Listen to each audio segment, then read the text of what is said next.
guys, welcome back. Today is a collaboration video and we're doing the top 10 things that you can do to lighten and brighten and refresh your home. I'm going to give you my top 5 things that I do to really refresh my home this time of year, and then stay tuned, we'll put the link below for Sensational Finds top things for a total of 10. So here we go. So first of all, the thing I love to do is bring in greenery, whether it's alive or not. I am a plant killer, so I love faux greenery. I am totally okay with getting these dollar store balls, making these fake topiaries, or sticking them in a vase. I think they look really fresh and good. Even these little ones here on top of this armoire, they're from the dollar store. So I also have some fresh new plants as well that are living. Hopefully I don't kill them, but they're herbs here in my kitchen.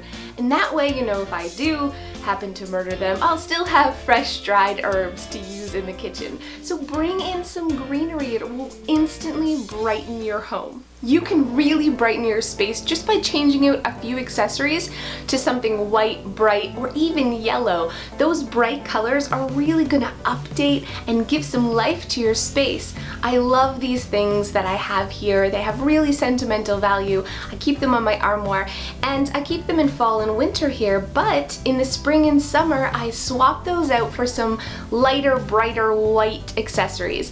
They're not expensive, but they do definitely give, you know, a little oomph, a little brighter feel to my whole space just by changing out a couple little things. I also love white candles. Even though it's spring and summer, you can still have candles, and white candles give this really nice, you know, airy and spa effect to your space. These are from the dollar store, so you don't have to spend a lot of money to really brighten up your home. Lemons are also a cheap and cheerful way of adding a bright color to your space. Okay, so this one is no fun, but wash your windows. Washing your windows on the inside and the outside and opening up your blinds can instantly just flood your space with more light. Even if you have your windows and blinds open, you might not be getting as much light in because of dust and grime that are on your windows. So get out there, wash them. It's the perfect time of year to do this, to get rid of all the fall and winter grime that's on your windows. I know it's a pain, but it's going to be so worth it. Okay, so there's a few little places in our home that almost all of us neglect to clean on a regular basis. And believe it or not, these little tiny things that we neglect can have a huge impact. They can make our space feel really dingy and dirty, even if the rest of the space is really clean. And these areas are your front door. Your front door should be, you know, you should give it a really good wipe and polish your door handle. A front door is your first impression when people come over and when you come home, so you really should give it the care that it deserves. Another really neglected spot in a lot of people's homes are their light switches. I know I've noticed this at some people's houses, that their light switches are filthy. And I think it's something that isn't just part of people's regular cleaning routines, but it does make a space feel grimy and gross. And they're probably one of the most used things and touched things in your home. So scrub your light switches, and the same thing goes for the handles of your appliances. Your fridge handle can really get gross and grimy. Give special attention to that, your doorknobs, and your banister to instantly freshen and brighten your space. And last but not least, probably the thing that's going to make the biggest difference in your home is to declutter.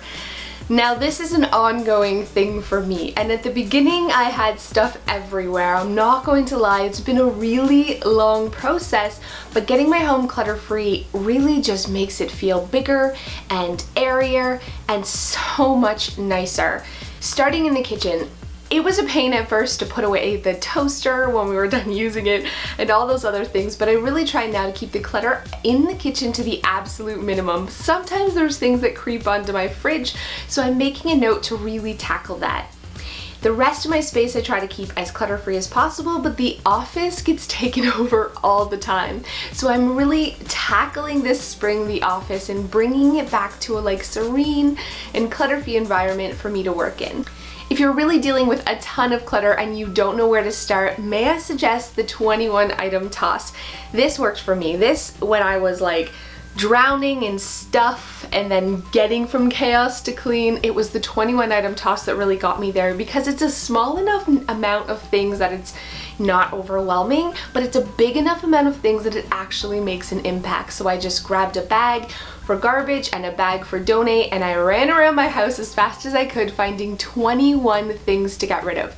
No matter how tidy and minimalist you are, I can pretty much guarantee even today, right now, you can still find 21 things to get rid of, because I know I can. I do this 21 item toss all the time, especially if my space is starting to feel cluttered.